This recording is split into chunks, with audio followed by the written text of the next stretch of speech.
The sequence in the film where Paris disintegrates, the cafe disintegrates around Ariadne, was our attempt to really portray the danger of the world, destabilizing the dream world, collapsing, when the dreamer becomes aware of the fact that they're dreaming.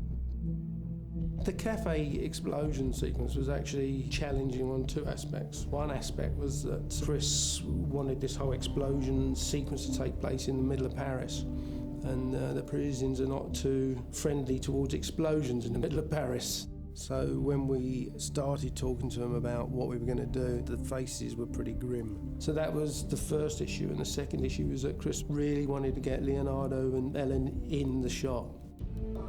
Chris Corbold came up with this way of creating an explosion using air cannons, and we did tests with people sitting in front. Action! And we showed them to Leo and showed it to Ellen and said, this is what it's going to be. You know, and also we had a car flipping over in front of him, we had a motorbike flipping over in front of him. That was all going away with him and all added to the overall effect of it. We tested and tested and tested that whole shot. I mean, I sat in a replica explosion at least 3 or 4 times, just so, you know, I could give a first-hand experience of, you know, what it was like.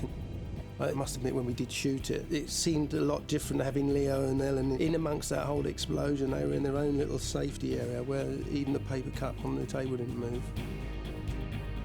I always knew there'd be a massive computer graphics component and visual effects component to the sequence, but it was very important to me that we shot as much of it as possible in camera to really give the visual effects guys the chance to do what they do best, which is to build on or enhance things that have existed in the real world, things that have been photographed. They have that for reference and to play with.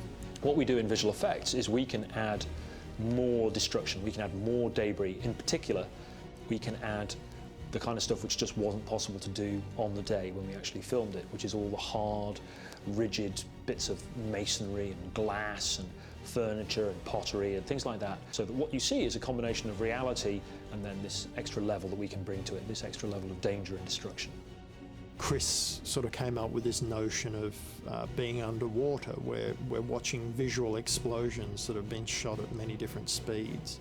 There's a lot of precise mathematical thought and design that went into it from the guys at Double Negative, particularly with the idea of the almost fractal-like nature of the destruction.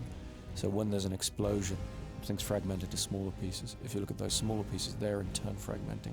And I thought this was a nice way of really tying in with this idea of the potential of the human mind to create infinite levels of complexity within a dream, complexity and detail.